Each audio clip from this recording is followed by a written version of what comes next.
Hello, all my dear and senior doctors present here. This session is on hematology, that is the clinical relevance of interpretation of complete blood count in diabetes and beyond.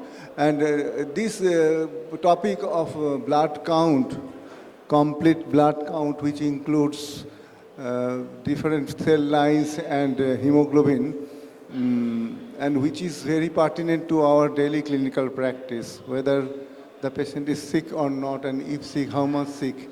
These all can be interpreted by a thorough and careful analysis of the complete blood count, peripheral smear, and total count, etc. There are very much intriguing facts in the analysis of complete blood count, and I myself am still learning how to interpret the complete blood count. And the speaker is no other than the very reputed and down-to-the-earth hematologist, my friend, Professor Dr. Rajib, who is attached to Niralton Sarkar Medical College with special interest in bone marrow transplantation. And he is also attached to Narayan Hospital, Super Specialty Hospital, Howrah. He will be talking on the complete blood count and its interpretation. Thank you. Rajib, you please follow. Good morning, everybody. First of all, I express my regards to Howrah Town Diabetes Society, and especially my batchmate and my friend Guru Prasad Mridulda for giving me this opportunity to speak on CBC in front of you. So my topic is interpretation of complete blood count in diabetes and beyond. Now, when I got this topic, then I asked Mridulda then, okay, I can speak on CBC, I can speak on CBC in diabetes, but what is beyond? Then Mridulda told, you tell about diabetes because this conference is on diabetes and organized by Diabetic Society, but speak on the role of CBC in different disorders. And that's why I start with CBC, followed by beyond, and then diabetes. So what is largely prevalent in real world practice? That is hemoglobin, TCDC, maybe ESR. But the thing is, it should be replaced with complete hemogram. The journey of a blood sample is like that. We collect the blood sample. It should be, then the next step should draw a peripheral smear. Next step, the sample should go to the automated cell counter, and then it should be interpreted. So the algorithm is like that: complete blood count, followed by peripheral blood smears, and if we want to know the cause of anemia or cause of the blood disorders, the next possible most important investigation is reticulocyte count. Now, interpretation. There is some differences between hemogram and CBC, complete blood count or complete hemogram. Hemogram is cell count, that is cell differential, hemoglobin and hematocrit. The CBC actually includes the cell counter report along with peripheral blood smear picture. So that is the complete hemogram. So without peripheral blood smear picture, the complete hemogram or complete blood count is incomplete. And this is the component of complete blood count, that is hemoglobin, RBC indices. It is very important to diagnose, and then TLC, DLC, platelet, as well as the peripheral blood smear. So when we measure peripheral blood in cell counter, this is the basic measurement which the counter actually measures. That is RBC count, hemoglobin, and hematocrit. This is a normal hemoglobin level. I'm not going to detail. And then these are the derived parameters. That is MCV. MCV is hematocrit divided by RBC count. That means it is the average volume of RBC. MCH, average hemoglobin content in each RBC expressed in picogram, expressed in hemoglobin by RBC count. And then MCHC, That is measured by hemoglobin divided by hematocrit. And in the automated cell counter, it is interpreted through RBC histogram. So they measure each RBCs, they accumulate the data, and from this histogram, we just diagnose. As a rule of thumb, we all know that it is a rule of 3. That is RBC count, if we multiply it with 3, usually it is hemoglobin. If we multiply hemoglobin value with 3, it is a PCV or hematocrit. When there is a discrepancy, so there is some abnormalities in the system. So this is a short history of basically journey of a cell counter. The cell counter from the early days, 1852, when we first performed the blood count, then the modern cell counter appeared in the 1950s. And now we have modern automated cell counter which can measure up to 30 parameters. This is the semi-automated and this is the fully automated cell counter. These are the components, hydraulics, pneumatics, electronics. I am not going into detail. We always, we know that 3-part cell counter, 5-part cell counter, 7-part cell counter, that we tell everybody. So what is the difference between that? Basically, they measure the RBC parameters, platelet parameters, but it's 3, 5, 7. That dependent on the differentials. So 3-part differential gives granulocyte, lymphocytes, and mixed. 5-part, they can differentiate neutrophil, eosinophil, basophil, lymphocyte, and monocytes. And 7-part, along with, they can give some atypical cells as well as reticulocyte count. This is the picture of 3-part analyzer. This is the picture of 5-part analyzer. Then if anybody sees the cell counter photograph which comes out from the machine, then actually you can interpret what is the abnormality in the cells. In the WBC, depending on the scattergram, basically these are the all cells. So we can identify whether, without seeing the peripheral blood, whether there is an abnormal cells or not. So it doesn't remove the importance of peripheral blood smear, but it can help you selecting which peripheral blood smear you are going to see, because all you need not see. So if the cell counter report is perfect, the histogram, scattergram is perfect, you don't need to see the peripheral smear. If it shows some flag, then you should see the peripheral smear. These are the different principles of working. I am just in short telling, the modern cell counter uses the flow cytometric principle. That means by giving a laser, there is a light refraction from the cells, and there is 2 parameters, forward scatter, side scatter. Forward scatter gives the average volume of the cells. So if the cells are larger, the scatters are larger. Side scatter gives the information on the internal complexity, granularity, neutrophil, nucleus, these things. And putting all these informations, then the cell counter gives the informations report. This is the differentials, and by this forward scatter and side scatter, see, forward scatter gives the average volume of the cells, and side scatter gives the information of the internal complexities. So lymphocytes have smaller forward scatter, so they fall in the left one side. As the granularity increases, it goes to the upward. So neutrophils basically in the upward section. So by combining these informations on the forward scatter and side scatter, we can differentiate each and every cells. So this is the typical hemogram report. And all the cells can be identified in that way. So in short, this is the directly measured parameters, followed by this is the derived parameters, and then hematocrit, MCAC, these are the calculated parameters.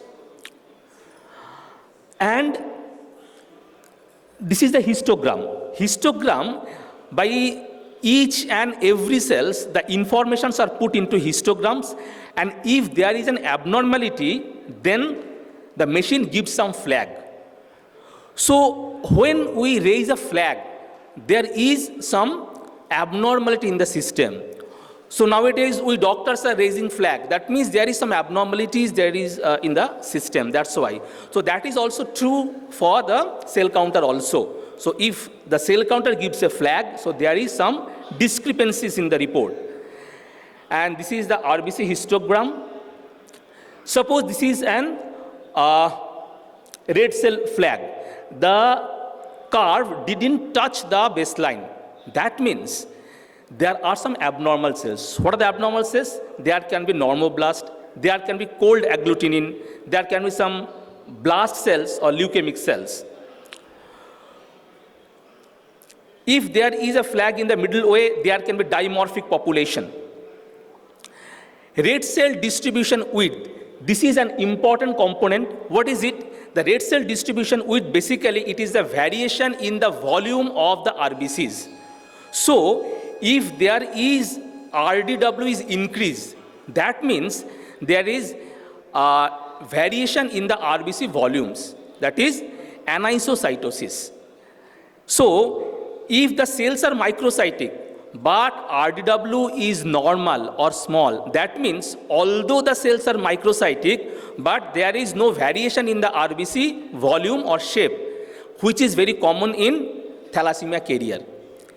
If the cells are microcytic, but RDW is high, that means there is variation in the RBC volume, which is very common in iron deficiency anemia. In diabetes, usually what we get an higher RDW. So RDW is a very important component. In WBC histogram, we can, by seeing the WBC histogram, we can interpret whether there is some abnormal WBCs or not. So WBC, if they give any flag, that means there are presence of abnormal WBCs, and then we need to see the peripheral blood smear to identify those abnormal cells. Platelet histogram also same thing. If there is a flag or abnormality, then we know that there is some abnormalities in the platelet. We need to see. Where it is important? It is important, often you get a mild thrombocytopenia, low platelet count. It varies between 80,000 to 1.2, 1.3, which is very common. So what is it? It is because if we see that there is a low platelet count, we need to see the MPV, mean platelet volume. If mean platelet volume is higher than 12 femtoliter, that means there are large platelets, and cell counter did not identify those cells as a platelet. So that is the reason of the low platelet count. And in 10% of Bengali population, there is a bit mild thrombocytopenia and having higher MPV. Higher MPV means larger platelets are basically active platelets or new platelets. Those are very active, and the importance of higher MPV is, in spite of low platelet count, the patient will not going to bleed because the patient is having a larger platelet. So that is the cause. Many of the Bengali population has a mild thrombocytopenia. Then you need to see the MPV. If MPV is high, you can assure the patient that you don't need to worry about the platelet count. And definitely, if the platelet count is less than 50,000, 20,000, then you need to intervene. So, and NRBC is another component which is confused. MPV has got an important value that we have told, and it is the higher MPV is usually associated with worse outcome in diabetes as well as in cardiovascular diseases. I just skip this slide. So if there is an anemia, we need to differentiate whether there is a problem in the production or in the survival. Then the key test is reticulocyte count. And only reticulocyte count is not sufficient. We need to do the corrected reticulocyte count and reticulocyte production index. This is the formula. If reticulocyte production index is more than 2.5, there is a possibility of hemolytic anemia. If it is less than 2.5, then it is a production problem. There is so, in that way, we just differentiate. Is it possible to differentiate iron deficiency anemia from thalassemia trait, which is very common? Yes. How we can differentiate? Because in iron deficiency anemia, the RDW will be high. In thalassemia trait, the RDW will be less. And in thalassemia trait, RBC number will be increased. In iron deficiency anemia, RBC number will be less. So this is in that way we can differentiate. MCV will be low in both the cases, but always the cell counter report should be interpreted in correlation with the clinical history, histogram, and automated counter report. Then peripheral blood smear, I am just skipping these slides because it is the job of the pathologist, but you need to ask for the report. Okay, an ideal peripheral smear is important. In the low power, we usually see the platelet clump. In the high power, usually we see WBC and WBC morphology. In oil immersion, we usually see the abnormal cells. Source of error is actually cold agglutinin. In cold agglutinin, RBC get clumped. So MCV gives an abnormal higher value.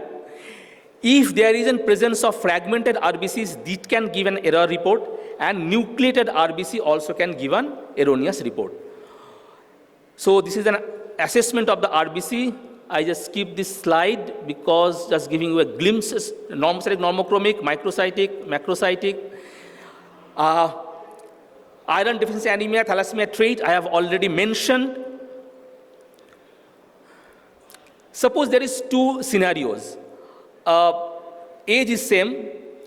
Scenario 1, patient is having menorrhagia, 9.5 hemoglobin, MCV low, MCH low, MCHC low.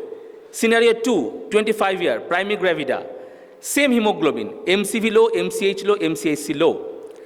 RDW here is 19%, that is high. Here the RDW is 13%.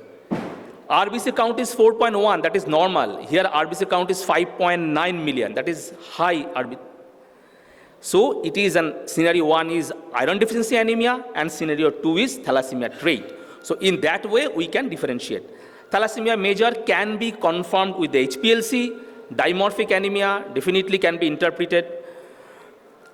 Macrocytosis can be interpreted by cell counter report, high MCV as well as peripheral blood picture. Normocytic normochromic anemia actually very difficult to diagnose because all difficult type of anemias, MDS, leukemia, malignancies, that falls into normocytic normochromic anemia. Spherocytes. We know the spherocytes are common in hereditary spherocytosis as well as in anemia of chronic disease. Hemoglobinopathies, that is sickle cell, thalassemia, that can be identified, interpreted by the automated cell counter, but to be confirmed by hemoglobin HPLC. Target cells can be found in iron deficiency anemia, hemoglobinopathies, thalassemia. Rouleau formation is very common in plasma cytoma or multiple myeloma, or if for any reason there is high protein value, high globulin value. Cystocytes, in chronic inflammatory conditions, cystocytes can be seen, including microangiopathies, as well as in liver disease, renal disease, we can see cystocytes. Microangiopathic hemolytic anemia, it is common in vasculopathies associated with diabetes. WBC morphology, there can be abnormal WBCs. There can be blast cells, there can be pseudo-Pelger-Huet cells. And if we see the platelets, it can be abnormal blast, and platelet may have a larger platelet size. That can be identified by the peripheral blood smear, and hemoparasites also can be identified. So with these basics of CBC and peripheral blood picture, in diabetes, what we can expect? In diabetes, basically, there is an anemia in diabetes, very common. What can be the cause of this anemia? The anemia is multifactorial. It can be simply nutritional anemia, and it can be anemia because of the chronic inflammation associated with diabetes. So, we need to find out the cause of the anemia. We need to do the routine nutritional assessment, as well as the cell counter plays a very important role. If it is normocytic normochromic anemia, then we need to do the iron profile study to diagnose whether the anemia is associated with inflammation or not. And why anemia is important? in this study, where there is risk factors associated with diabetes, the mortality is significantly associated with anemia. And in the multivariate analysis also, the anemia is the main cause of mortality in diabetes. Prevalence of diabetes, anemia, both type 1, type 2, we can see the anemia. Cause is multifactorial, as I already mentioned.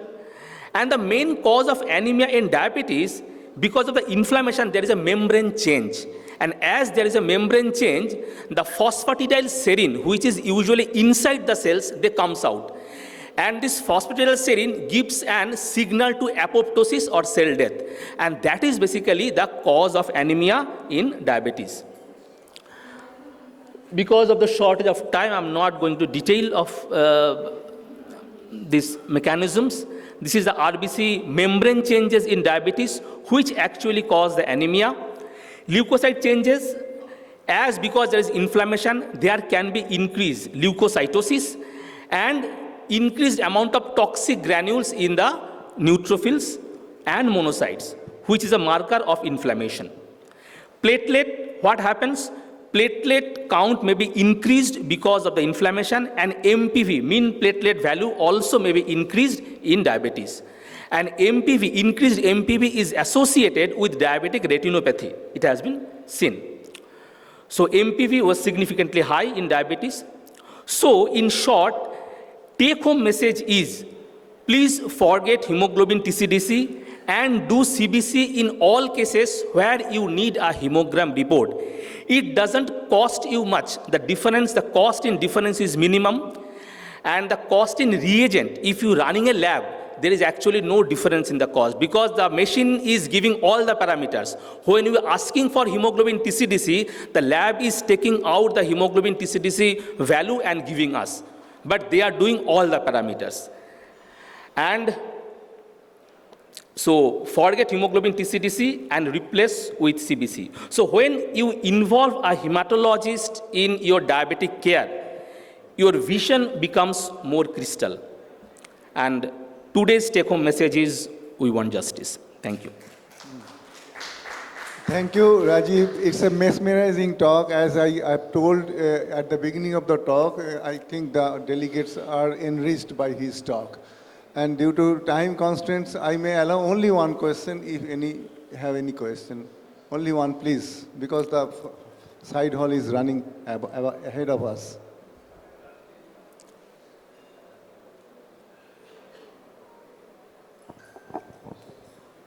Sir diabetes অ্যানিমিয়াতে আমরা ERCD যদি না থাকে মানে diabetes kidney যদি না থাকে তা কোন ইয়ে দিতে পারে মানে কত আয়রন কি কোন ফর্মে দেব না আরেকটু পরিষ্কার করে বলুন আমি শুনতে বলছি যে ডায়াবেটিস অ্যানিমিয়া ইন ডায়াবেটিস হ্যাঁ আমরা যদি কিডনি ডিজিজ না থাকে তা কোন ফর্মে দেব ওরাল দেব না IM দেব আচ্ছা আয়রন দেওয়ার ক্ষেত্রে হ্যাঁ আচ্ছা দেখুন ব্যাপার হচ্ছে ডায়াবেটিস ইন অ্যানিমিয়া মানে অ্যানিমিয়া ইন ডায়াবেটিসের কজটা প্রথমে বার করতে হবে we need to rule out the nutritional causes iron deficiency as well as vitamin B12 deficiency, these things.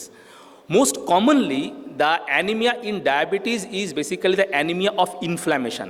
সেটা কি করে বুঝবো সেটা বুঝবো এইভাবে যে আমি যদি আয়রন প্রোফাইল করি the ferritin will be either normal or a bit low, maybe high but not too much high.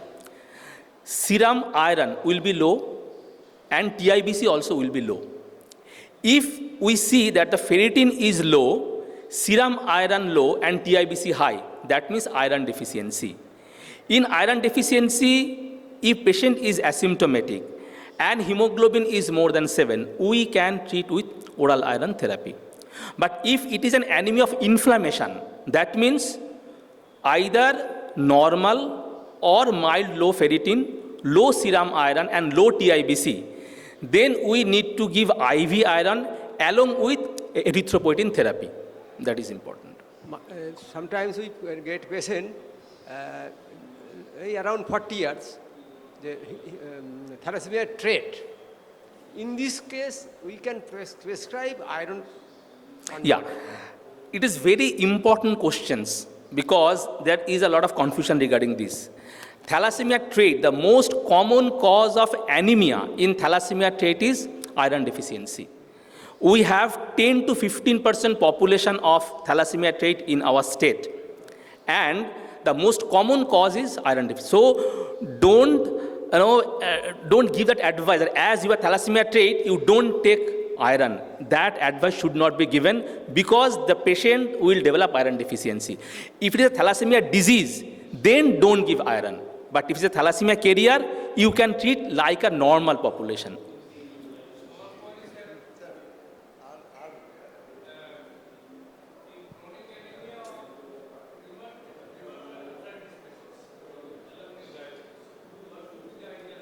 Yeah. So in chronic anemia, along with so it is an anemia of chronic disease or anemia of inflammation. The diagnosis should be done by not only complete blood count but also complete iron profile, that is serum iron, TIBC, as well as ferritin. And CRP plays an important role. The thing is, in anemia of chronic disease, patient should be treated with IV iron along with erythropoietin. Now, when you can give IV iron? In anemia of chronic disease, if ferritin is less than 500, then you can give IV iron along with erythropoietin. If ferritin is more than 500, then don't give IV iron. You can treat only with erythropoietin. But normally, iron deficiency is characterized by ferritin level less than 50. But in anemia of inflammation, which you have mentioned, the cutoff is 500. The talk will not end, sir. It will go on. It will go on. We'll be late. Just ask Rajib in the... sir, please. What is the valuable opinion regarding vitamin D3 deficiency in anemia with diabetes? Rajib, खूब short है. I think vitamin D3 deficiency should be treated in an isolated way, because there is no crosstalk between vitamin D3 level. It is associated with some vasculopathies and other problems, but as far as anemia is concerned, you should treat vitamin D3 as an isolated entity. Thank you so much. Thank you, Speaker. Thank you, Chairperson. Now, I would like Thank you all. to request Dr. Ashok Mukherjee to please felicitate our Speaker and Chairperson.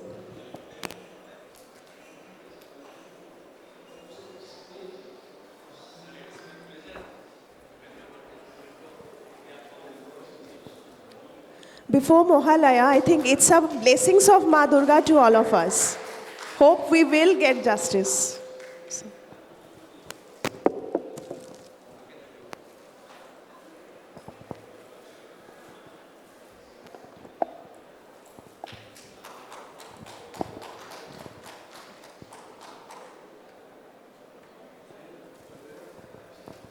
Thank you so much.